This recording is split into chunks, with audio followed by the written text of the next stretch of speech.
ভূমিকম্প এই শব্দ শুনলেই আমাদের মনে হয় ভয়, ধ্বংস আর মৃত্যু। এক মুহূর্তে ঘরবাড়ি ভেঙে যায়, মানুষ হারায়, পরিবার সম্পদ বিনষ্ট হয়। কিন্তু ইসলাম বলেছে প্রাকৃতিক বিপর্যয় শুধুই শোক বা ধ্বংসের জন্য আসে না। এগুলো একটি শিক্ষা, সতর্ক বার্তা এবং মানুষের আত্মপর্যালোচনার সুযোগ। আজকের ভিডিওতে আমরা জানব ভূমিকম্পের পিছনে ইসলামিক দৃষ্টিকোণ, কোরআন ও হাদিসের ব্যাখ্যা এবং কিভাবে আমরা আল্লাহর নির্দেশ মেনে বিপর্যয় মোকাবেলা করতে পারি।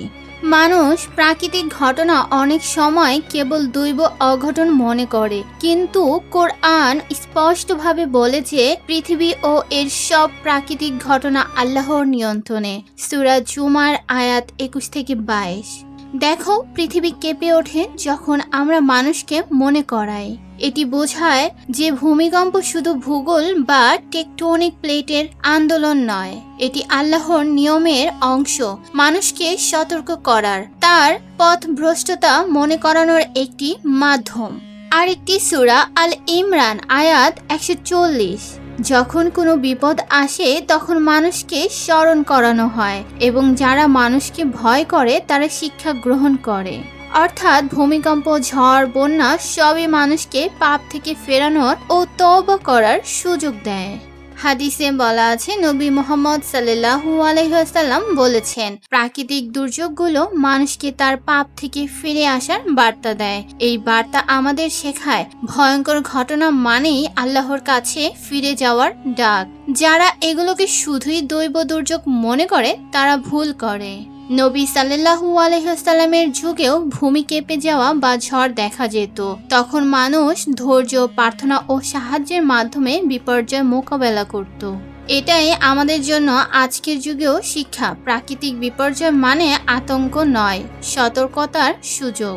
ভূমিকম্প বা প্রাকৃতিক বিপর্যয় আমাদের মনে করায় আমরা আল্লাহ পূর্ণ ক্ষমতায় তুলনায় সীমিত। যতই শক্তিশালী হই না কেন, প্রকৃতির সঙ্গে খেলতে পারি না। ঘরবাড়ি, গাড়ি, টাকা সবকিছু এক মুহূর্তে ধ্বংস হতে পারে। এটি শিক্ষা দেয় মুসলিমকে অহংকার বা ধন সম্পদে অতিমূল্য না দিতে। ইসলামে শুধুই প্রার্থনা যথেষ্ট নয়, নবী সাল্লাল্লাহু আলাইহি ওয়াসাল্লাম নিজেও সতর্ক থাকতেন। যেমন যদি রাস্তা বা জায়গায় বিপজ্জনক মনে হতো তিনি সেখানে যেতেন না। এতে আমরা শিখি প্রাকৃতিক বিপর্যয় মোকাবেলায় সচেতনতা অপরিহার্য। ভূমিকম্পে যারা ধৈর্য ধরে, সাহায্য করে, আল্লাহর কাছে ফিরে আসে, তাদের জন্য রয়েছে পুরস্কার এবং শান্তি। আজ বিজ্ঞান বলে ভূমিকম্প ঘটে টেকটনিক প্লেটের আন্দোলনের কারণে, কিন্তু ইসলাম বলা হয়েছে প্রকৃতির সব ঘটনা আল্লাহর নিয়ন্ত্রণে। এখানে দ্বিধা নেই। ইসলাম এবং বিজ্ঞান দুই সত্যকে আলাদা চোখে দেখে না। বিজ্ঞান কারণ ব্যাখ্যা করে, ইসলাম শিক্ষণীয় অর্থ ব্যাখ্যা করে। এভাবে মানুষ প্রকৃতির প্রতি সম্মান এবং আল্লাহর প্রতি ভরসা শেখে। যদি কোনো এলাকায় প্রাকৃতিকভাবে ঝুঁকিপূর্ণ অবস্থান থাকে, ইসলাম বলে সচেতন হও, নিরাপদে থাকো, প্রার্থনা করো। এতে আমরা বিপর্যয় হ্রাস করতে পারি। ইতিহাস দেখায় ভূমিকম্প সবসময় শুধু ধ্বংস নিয়ে আসে না। যেখানে মানুষ সতর্ক, সাহায্যপ্রবণ ও আল্লাহর পথে থাকে, সেখানে বিপর্যয় থেকে শিক্ষা নেওয়া যায়। প্রাচীন মদিনা ও মক্কার আশেপাশে এমন ঘটনা ঘটেছে। তখন মানুষ শুধুই আতঙ্কিত হতো না, ধৈর্য ধরত, আল্লাহর নির্দেশ পালন করত, অনেকের জীবন বাঁচত। এখান থেকেই আমরা শিখি ভূমিকম্প মানেই শাস্তি নয়, শিক্ষা ও সতর্ক বার্তা।